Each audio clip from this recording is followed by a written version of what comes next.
अस्सलामुअलैकुम वरहमतुल्लाहि वबरकातुहू। Football world cup का इफ्तिताह करने वाले गानम अल-मफ्ताह कौन हैं?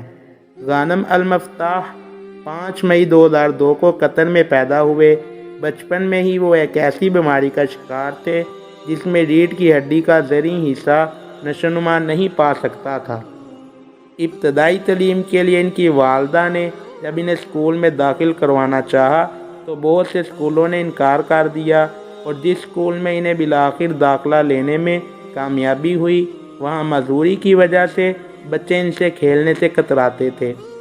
गानम अल-मफ्ताह कतर के मारूफ मोटिवेशनल स्पीकर भी हैं और गरीसा आइसक्रीम नामी कंपनी के मालिक भी हैं। चैनल को सब्सक्राइब करें, जिसकी कतर में 6 शाखें और 60 के करीब वर्कर काम करते हैं। गानम ने अपने ख़ानदान की सपोर्ट से एक फलाही तंजीम अल-गानिम फाउंडेशन की बुनियाद भी रखी, जो दुनिया भर में माज़ूर अफराद को व्हीलचेयर की फराहमी यकीनी बनाती है। गानम अल-मफ्ताह 2017 में व्हीलचेयर के बगैर हाथों के बल उम्रा की शहादत हासिल कर चुके हैं। वो ज़माना तालिब इल्मी में दस्ताने पहनकर फुटबॉल खेला करते थे।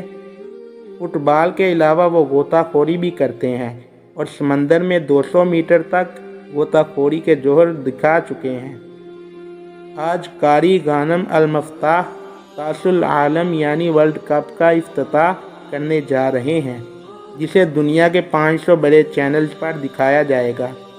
तारीख में पहली बार नाच गाने के बजाय कुरानी आयात की तिलावत से वर्ल्ड कप का आगाज़ होगा।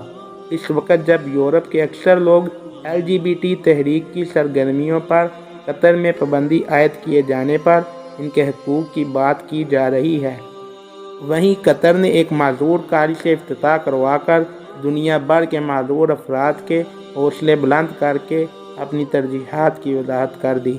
इस वीडियो को ज़्यादा से ज़्यादा शेयर करें। अस्सलामु अलैकुम वरहमतुल्लाहि वबरकातुहू।